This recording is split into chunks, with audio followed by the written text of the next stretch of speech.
The Duke of Sussex is working on a book to be released next year, which he is said he is writing, not as the prince I was born but as the man I have become. He is producing the memoir alongside ghostwriter Junior Meringer and the proceeds will be donated to charity. Harry's spokesperson has denied reports that a second book is set to be released after the Queen's death.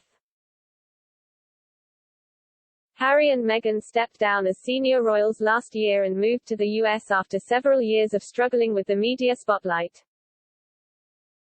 It is understood that the pair wished to lead a more private life where their every move was not scrutinized, as it was when they were working members of the royal family.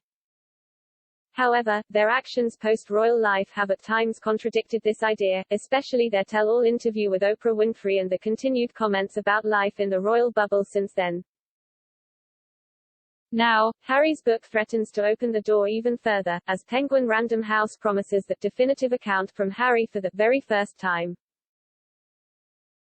Pod Save the Queen is hosted by Anne Gripper and features Daily Mirror royal editor Russell Myers. Mr. Myers argued that producing this book is at odds with what he wanted to achieve by stepping down. He said he believes Harry has become all too consumed with what people think of him and taking back control of his narrative. The royal expert said, the former Duke of Windsor waited 15 years before he spilled the beans on royal life and Harry has waited barely 15 months and I think that tells you an awful lot about his character.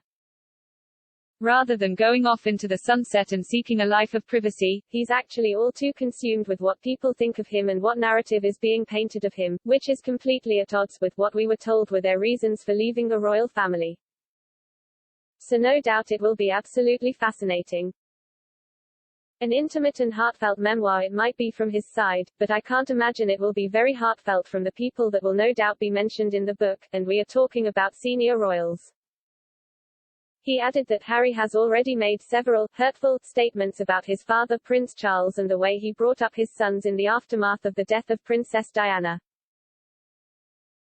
He added that even the Queen came in for some criticism in terms of the trail of how royals have been brought up.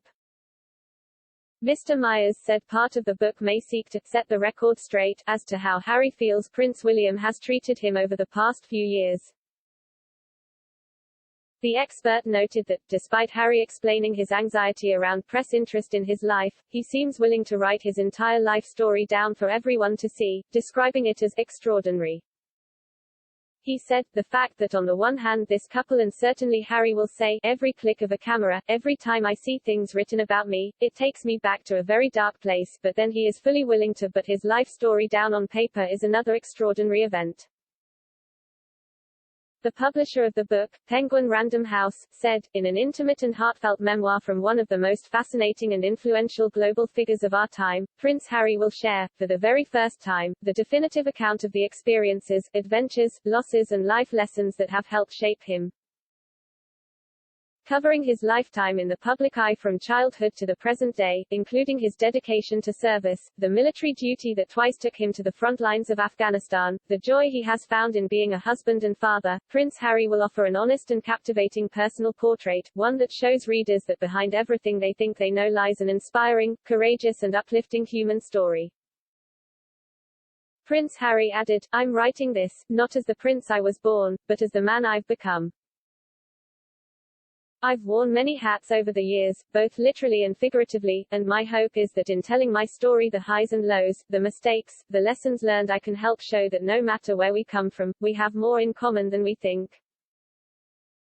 I'm deeply grateful for the opportunity to share what I've learned over the course of my life so far and excited for people to read a first-hand account of my life that's accurate and wholly truthful. To subscribe to Pod Save the Queen, go to your normal podcast provider.